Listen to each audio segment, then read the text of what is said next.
Vote না দেওয়া মানুষকেও রথের শুভেচ্ছা জানালেন বাগনানের বিধায়ক অরুণাভ সেন। তৃণমূল কংগ্রেসের ঘোষিত কর্মসূচি 21শে জুলাইয়ের সভাকে সফল করতে মাঠে নেমেছেন স্থানীয় তৃণমূল নেতৃত্ব।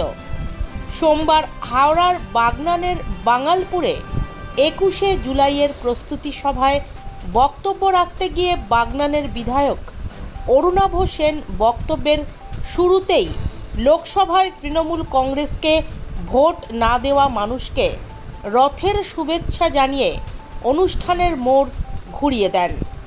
এদিন 21শে জুলাইয়ের প্রাসঙ্গিকতা তুলে ধরার পাশাপাশি তৎকালীন সময়ে সিপিএমের সমালোচনা যেমন করেন তেমনই সমালোচনা করেন তৎকালীন স্বরাষ্ট্রমন্ত্রী বুদ্ধদেব ভট্টাচার্যের।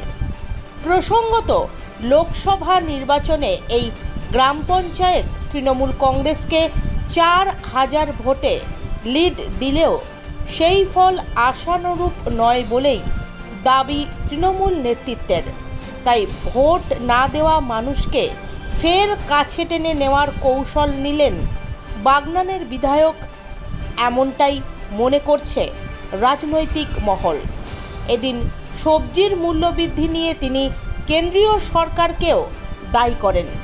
এদিন অনুষ্ঠানে মহিলাদের উপস্থিতি ছিল চোখে পড়ার মতো। সিপিএমের ভাবনা, সিপিএমের চিটিংবাজির মানুষের কাছে ক্রমশ প্রকাশিত। তাই সিপিএম আগে ভাগে তা অনুধাবন করে 93 সালের 21শে জুলাই শান্তিপূর্ণ আন্দোলনের উপরে জ্যোতিবাবুর পুলিশ বুদ্ধদেব ভট্টাচার্য, যাকে আজকে কংগ্রেসরা সাদা ধুতি, সাদা চুল, সাদা দাঁড়িয়ে ইত্যাদি, সাদা পাঞ্জাবি, সাধু পুরুষ সাজান, তার নির্দেশে 93 সালের 21শে জুলাই 13 জন শহীদ হয়েছিলেন কলকাতার রাজপথে। নির্বিচারে গুলি চালানো হয়েছিল। কোন স্বাধীন দেশে গণতান্ত্রিক আন্দোলনে কোমরের ওপর গুলি চালানো যায় না। তার কারণ, কোমরের ওপর গুলি চালালে মানুষের প্রাণহানির সংখ্যা 60% থাকে।